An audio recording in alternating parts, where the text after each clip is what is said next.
It was a scene no one thought possible. The legendary Las Vegas Strip, known worldwide for its non-stop neon glow, suddenly went dark. Entire casinos that once blazed with light 24 hours a day were pitch black, their entrances locked, their windows lifeless. In one shocking night, the city that never sleeps looked like a ghost town, and the haunting question spread everywhere. Why did the casinos go dark overnight? Tourists on the ground were stunned. Some thought it was a power outage, others whispered about a cyber attack, and a few even believed the city had collapsed under its own weight. But the truth, according to a whistleblower from inside the casino industry, is far more disturbing. This whistleblower claims the blackout wasn't an accident. It wasn't a glitch in the grid. It was planned. A calculated move ordered from the highest levels of power within the casino world, designed to send a message and to cover up something the public was never supposed to see. Their words raise chilling possibilities. Were the lights turned off to hide financial secrets, to block investigators, or to reset Las Vegas into something entirely different? Tonight, we expose the insider's shocking testimony and reveal why Vegas casinos went dark overnight and why the truth behind the blackout is more dangerous than anyone imagined. For decades, Las Vegas has stood as the ultimate city of spectacle. It was the place where lights never dimmed, where the casinos ran 24 hours a day, and where the word sleep simply didn't exist. Tourists flew in from New York, Tokyo, London, and beyond, all drawn to the promise of a city where fortunes could change in a single night. To walk the strip at any hour was to see neon stretching endlessly, music blasting from open doors, and crowds pressing shoulder to shoulder in an electric rush. At its peak, the city welcomed more than 40 million visitors each year. The gaming floors pulled in billions, while hotels and restaurants kept the economy alive for locals and tourists alike.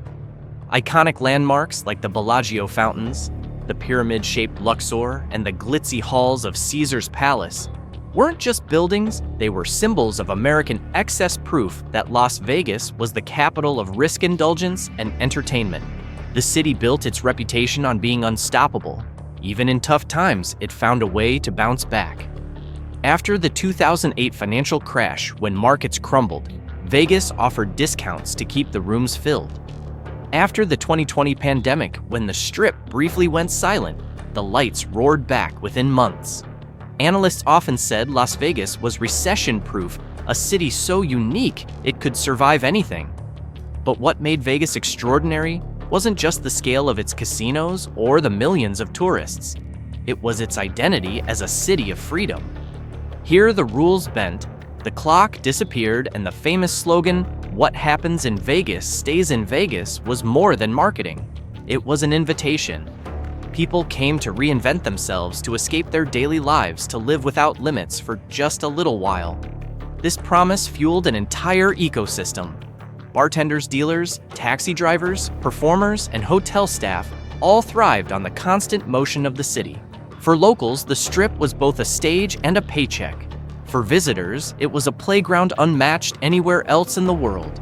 And for decades, the lights of Las Vegas seemed eternal, burning bright, no matter what storms America faced. That's why the blackout hit so hard. The thought of Vegas casinos going dark overnight felt impossible, like waking up to find Times Square without billboards or Paris without the Eiffel Tower. The sudden silence clashed with everything the city had promised for generations. To the public, it looked like collapse. To the people who worked the Strip, it felt like betrayal. Yet before we uncover why the lights went out, it's important to understand what was at stake. Vegas wasn't just a city, it was a machine generating billions, employing hundreds of thousands, and projecting an image of American power to the world. To shut it down, even for a night, would take immense planning and unimaginable purpose.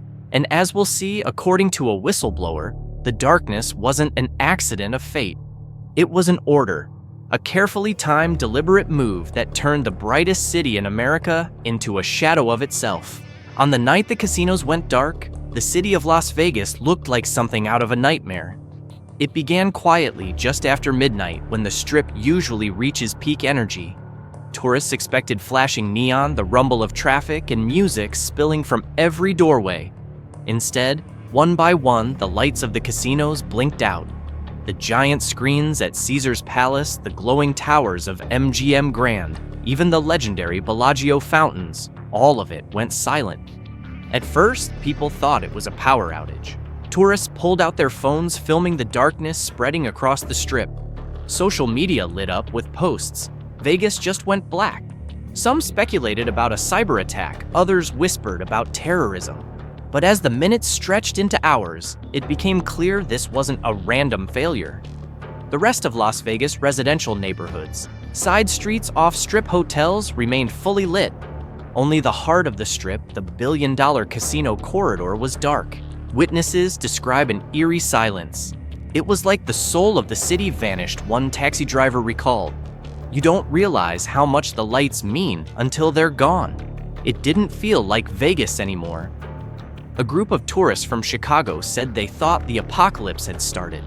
For many, it was their first trip to Vegas, and instead of a city alive with neon, they walked through empty sidewalks and shuttered doors. The shockwave spread instantly online. Within an hour, hashtags like Vegas blackout and casinos dark trended worldwide. Videos showed confused crowds gathering outside hotels, security guards pushing people back, and confused employees shrugging when asked what happened. The strangest part, no official explanation, no citywide emergency alert, no utility statement, no press conference from casino executives. Inside the hotels, guests reported bizarre instructions. Some were told to stay in their rooms. Others were escorted into dimly lit ballrooms where staff assured them everything was under control. A bartender who worked that night later admitted, "We weren't given any real answers. Management just told us don't panic, don't talk, and wait for further orders." By sunrise, the city looked like a shell of itself. Thousands of tourists packed their bags, unwilling to stay in a place that seemed unsafe. Flights out of McCarran Airport filled quickly. For locals, the sight of the Strip in darkness was both surreal and terrifying. Some compared it to the early days of the 2020 pandemic, when the city shut down for the first time in history. But this felt different. This felt intentional. The numbers were staggering. In just one night, more than 100,000 hotel rooms stood empty. Dozens of shows were canceled, and gaming revenues dropped to zero. Entire blocks of businesses dependent on casino traffic, restaurants, shops, nightclubs lost millions before the sun even rose. And yet amid all the chaos, certain casinos seemed strangely prepared. Their backup systems kicked in quietly, their staff moved with rehearsed precision as though they had been warned in advance. The blackout left people asking the same burning question: who ordered this? And more importantly, why power companies denied any grid failure. Local officials stayed silent. The big casino corporations issued vague statements about unexpected maintenance and temporary safety protocols, but no one believed them. The secrecy only fueled speculation. Was this a cover-up for a massive financial scandal, a way to erase digital records in the middle of the night? Or was it something bigger, a show of force by those who control Las Vegas from the shadows? For many, the most unsettling part was how quickly life tried to return to normal. By the following evening, the Strip lit up again, as though nothing had happened. Tourists snapped photos, gamblers filled tables, and corporate spokespeople downplayed the incident. But for the people who had seen the darkness firsthand, the illusion was shattered. And then came the voice that changed everything. A whistleblower, someone from inside the casino industry itself, stepped forward with an explanation. According to them, the darkness wasn't an accident, a failure, or a coincidence. It was deliberate. It was a message. And once you hear what they revealed, the blackout of Las Vegas will never look the same again. The silence surrounding the blackout finally broke when a whistleblower stepped forward. This wasn't a random employee guessing or a tourist speculating. It was someone who had worked for years inside the security and operations department of a major Las Vegas casino chain. Their job was to monitor risk, protect assets, and make sure the system never failed. When they spoke, their words carried weight. According to this whistleblower, the darkness of that night was not an accident. It was a carefully planned shutdown coordinated at the highest levels of casino leadership. The lights didn't go out, they explained. They were turned off. The reason? To erase, to hide, and to reset. The whistleblower revealed that in the days leading up to the blackout, federal investigators were closing in on suspicious financial transactions tied to the Strip. Billions in questionable funds had been moved through casino accounts flagged by regulators. If exposed, it could have triggered massive fines lawsuits, even criminal charges. The blackout was designed as a smokescreen, a chance to pull plugs, wipe data, and make the evidence vanish in the cover of darkness. The insider described how it unfolded. Hours before the public saw the lights go out, casino executives gathered in a restricted operations room. Orders were issued to override normal systems. Backup generators that should have kept the Strip glowing were deliberately disabled. Surveillance feeds usually backed up across multiple servers were redirected and erased. It wasn't chaos, the whistleblower said. It was precision. Every move had been rehearsed. But the plan wasn't only about hiding financial trails. It was also about power. The whistleblower claimed the blackout was used to test how quickly the city could be shut down and controlled. Las Vegas is built on constant motion, they explained. If you can stop it cold even for a few hours, you prove who really runs the city. One of the most chilling details came from inside the security system itself. The whistleblower revealed that staff were instructed to limit communication, to avoid explaining the situation to guests, and to follow a script that framed everything as routine maintenance. Employees were warned that anyone caught speaking publicly would face termination and worse, legal action. It was clear, the insider said. We were not supposed to tell the truth. This was bigger than us. The whistleblower also pointed to strange financial movements on the night of the blackout. Certain casino accounts registered sudden, unexplained withdrawals and transfers. In one case, hundreds of millions of dollars shifted offshore within hours. The blackout wasn't just about turning off the lights, it created a perfect cover for moving money, while regulators and the public were distracted. The most damning claim, however, was that the blackout was coordinated with outside investors.